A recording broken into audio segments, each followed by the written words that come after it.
Good morning बच्चों। आज हम आपको पढ़ाने जा रहे हैं लिंग और वचन, जेंडर एंड नंबर्स। ठीक है बेटा, आज पढ़ाने जा रहे हैं लिंग और वचन, जिसको कहते हैं जेंडर और नंबर। ठीक है बेटा, हमने जो आपको कल पढ़ाया था संज्ञा, वो आपका कंप्लीट हो गया होगा। क्वेश्चन आंसर सब कुछ मैंने भेज दिया है, आप लोगों ने फेयर कॉपी में उसे कंप्लीट कर लिया होगा, इस बात का मुझे पूरा यकीन है। ठीक है बेटा, क्योंकि हर चैप्टर कंप्लीट करने के बाद ही नेक्स्ट चैप्टर आपके समझ में अच्छे से आ सकता है। अगर किसी चैप्टर में प्रॉब्लम रह जाती है, क्योंकि 3 चैप्टर ऑलरेडी हमने कंप्लीट करा रखा है, वो तो कंप्लीट हो ही गए होंगे, कोई प्रॉब्लम नहीं थी। आपके कोई मैसेज नहीं थे कल कि कोई प्रॉब्लम हो, तो आप चैप्टर ज़रूर पढ़ लीजिएगा बेटा।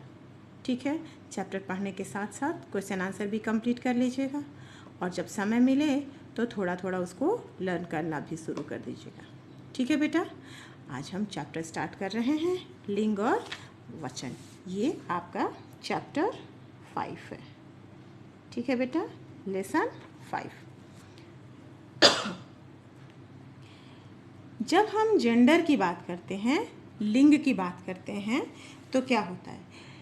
जेंडर, लिंग का शाब्दिक अर्थ होता है चिन्ह। इसका शाब्दिक अर्थ होता है जेंडर, लिंग का शाब्दिक अर्थ होता है चिन्ह, सिंबल।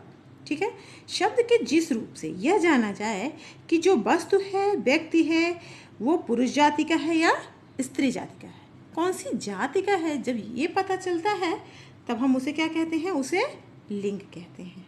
ठीक है, कैसे पता करते हैं? इसको हम लिख सकते हैं। क्या कह रहा है कि लिंग का शाब्दिक अर्थ क्या होता है? चिन्ह होता है। लिंग का शाब्दिक अर्थ क्या होता है बेटा? चिन्ह। ठीक है, लिंग का शाब्दिक अर्थ चिन्ह होता है। इससे जब ये पता चलता है कि जिसके भी बारे में हम बात कर रहे हैं वो पुरुष जाति के बारे में बात कर रहे हैं या स्त्री जाति के बारे में, तो उसे हम क्या कहते हैं? उसे हम लिंग कहते हैं। ठीक है, ठीक है बेटा। इसकी डिफिनेशन, आप डिफिनेशन समझाने से पहले हम इसको थोड़ा सा और डिस्क्राइब कर दे रहे हैं। डिस्क्राइब का मतलब ये होता है कि हम इसको थोड़ा सा और डिटेल में समझा देते हैं। जैसा कि आप जानते हैं, लिंग कितने होते हैं? हिंदी में लिंग के 2 भेद होते हैं। कितने भेद होते हैं बेटा? 2 भेद होते हैं। ठीक है, इस पुल्लिंग और दूसरा क्या होता है? स्त्रीलिंग। ठीक है, कितने भेद होते हैं लिंग के? 2 भेद होते हैं, पुल्लिंग और स्त्रीलिंग। ठीक है, पुल्लिंग का, अगर हम इस पुल्लिंग का संधि विच्छेद करते हैं, तोड़ते हैं, संधि विच्छेद, वर्ण विच्छेद नहीं बेटा, संधि विच्छेद करते हैं, तो हम इसको क्या करते हैं? तोड़ते हैं। तोड़ने का मतलब क्या हो जाएगा? पुम प्लस लिंग। ठीक है, पुम प्लस लिंग, इसको हमने क्या किया? संधि विच्छेद कर दिया इसका। ठीक है, पुम और लिंग में क्या है? पुम में क्या है? म है। ठीक है, म क्या है?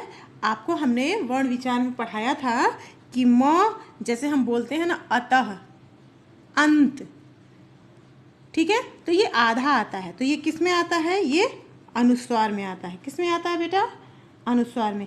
हमने इसीलिए बार बार एक ही बात को कहा है बच्चों कि चैप्टर, जो इस चैप्टर के पहले जितने भी चैप्टर हैं, हर चैप्टर एक दूसरे से कुछ ना कुछ कहते हैं, कुछ ना कुछ रिलेट करते हैं।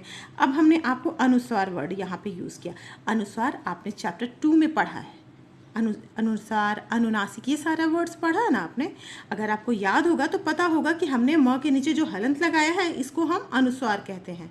ठीक है, क्योंकि ये कन्वर्ट हो जाता है अंग की बिंदी के रूप में, इसीलिए हम इसको कैसे लिखते हैं? इसको हम लिखते हैं पुम, हो गया लिंगम। ठीक है, पुल्लिंग। क्लियर हो गया बेटा? समझ में आया कि हमने इस म को क्यों लिखा है? समझ में आया? अब हम बताते हैं कि स्त्रीलिंग किसे कहते हैं और पुल्लिंग किसे कहते हैं। पहले हम क्या करें? पहले हम लिंग की डिफिनेशन लिख लेते हैं। ठीक है, इसकी परिभाषा लिख लेते हैं। लिंग किसे कहते हैं? हम इसको सिंपल ढंग से कैसे लिख सकते हैं? लिख सकते हैं, शब्द के जिस रूप से जिस रूप से स्त्री या पुरुष जाति का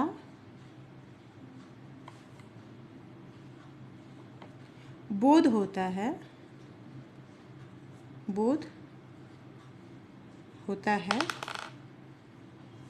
उसे क्या कहते हैं बेटा? उसे जेंडर, लिंग कहते हैं।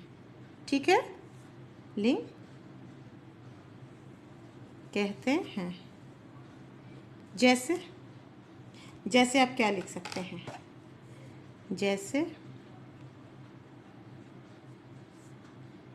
जैसे बताइए। माता, पिता, ठीक है, भाई, बहन। आपको ये चारों पता चल रहा है, स्त्रीलिंग, पुल्लिंग, स्त्रीलिंग, ठीक है, आदि एक्सेट्रा, जो भी आप लिखना चाहें लिख सकते हैं। क्लियर बेटा? अब हम आते हैं कि लिंग के कितने प्रकार होते हैं। ठीक है, लिंग के प्रकार। लिंग के कितने प्रकार होते हैं बच्चों? लिंग के दो भेद होते हैं। पहला क्या होता है? पहला होता है पुल्लिंग, पुंलिंग, ठीक है, और दूसरा क्या होता है? स्त्रीलिंग, स्त्रीलिंग। क्लियर बेटा? कितने भेद होते हैं इसके? दो भेद होते हैं। अब हम जानते हैं कि पुल्लिंग किसे कहते हैं। नॉर्मली आप लोग को अच्छे से पता है कि पुल्लिंग किसे कहते हैं। जिस शब्द से केवल पुरुष जाति के होने का बोध होता है उसे हम क्या कहते हैं? पुल्लिंग कहते हैं। जिस शब्द से केवल पुरुष जाति के होने का बोध होता है उसे क्या कहते हैं? उसे पुल्लिंग कहते हैं। ठीक है, जब हम जैसे हम कह सकते हैं बैल, बकरा, कबूतर, कह सकते हैं ना बेटा, ये किस जाति का बोध कराते हैं? ये पुरुष जाति का बोध कराते हैं, इसलिए हम इन्हें क्या कहते हैं? इन्हें हम कहते हैं पुल्लिंग। ठीक है, आप इसकी डिफिनेशन देख लीजिए। शब्द के जिस रूप से इससे पुरुष जाति का बोध होता है,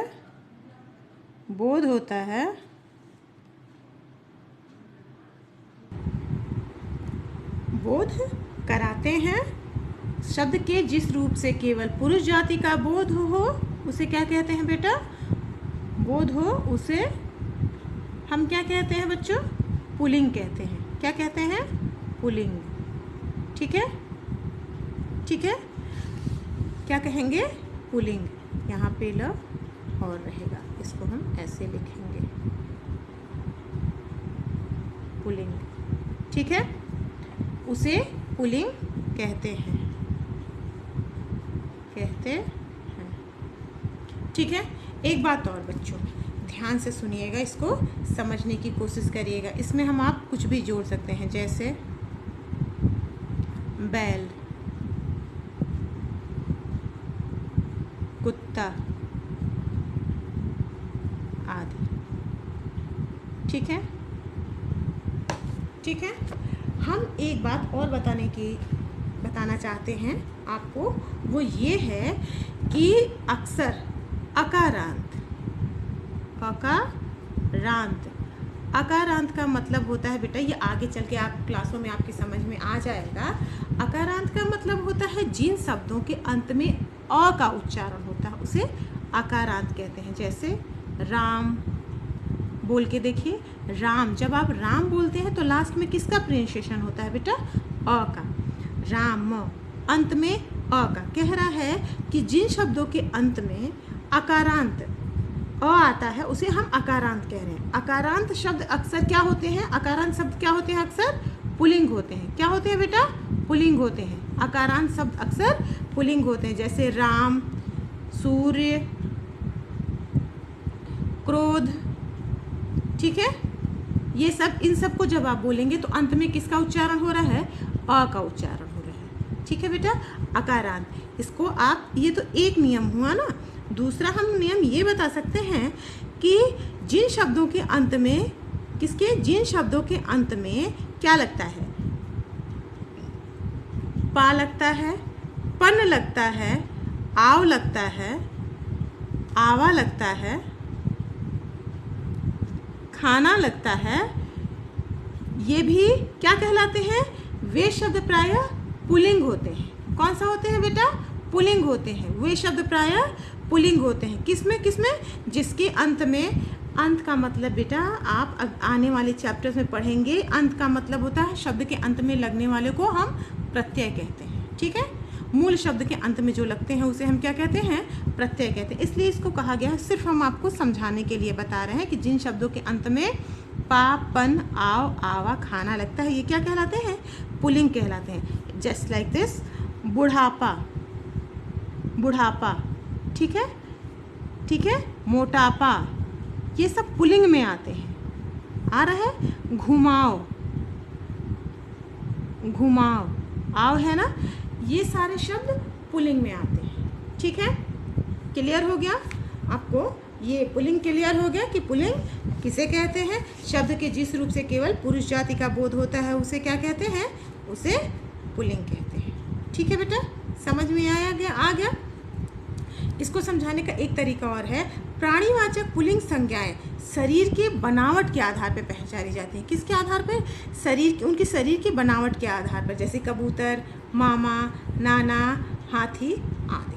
ठीक है, ठीक है बेटा। अब हम आपको चलते हैं, बताते हैं। देख, आप अपनी बुक में भी चेक कर लीजिएगा, उसमें लिखा है कि जिन शब्दों के अंत में आ, न, तो, पा, दान, वाला, खाना, एरा इत्यादि शब्द आते हैं वे प्रायः पुल्लिंग में इस्तेमाल होते हैं। मैंने अभी आपको बताया ना, ये बताया ना, पापन, आव, आवा, आवा, खाना, या जो भी आते हैं ये सब किस में आते हैं बेटा, पुल्लिंग में आते हैं। ठीक है, चाय वाला, वाला भी शब्द जो लगता है वो पुल्लिंग में भी आता है। ठीक है, अगला हम आपको पढ़ाने जा रहे हैं स्त्रीलिंग। स्त्रीलिंग, ठीक है, स्त्रीलिंग। स्त्रीलिंग का मतलब है कि जिसमें हम क्या करें, अभी आपने इसमें देखा ना, शब्द के जिस रूप से केवल पुरुष जाति का बोध होता है, इसको भी हम कैसे कह सकते हैं, इसको हम कह सकते हैं कि जिन शब्द के जिस रूप से, शब्द के जिस रूप से केवल स्त्री जाति के, केवल स्त्री जाति के होने का बोध होता है, बोध होता है, उसे क्या कहते हैं बेटा, होता है उसे स्त्रीलिंग कहते हैं। ठीक है बच्चों, जैसे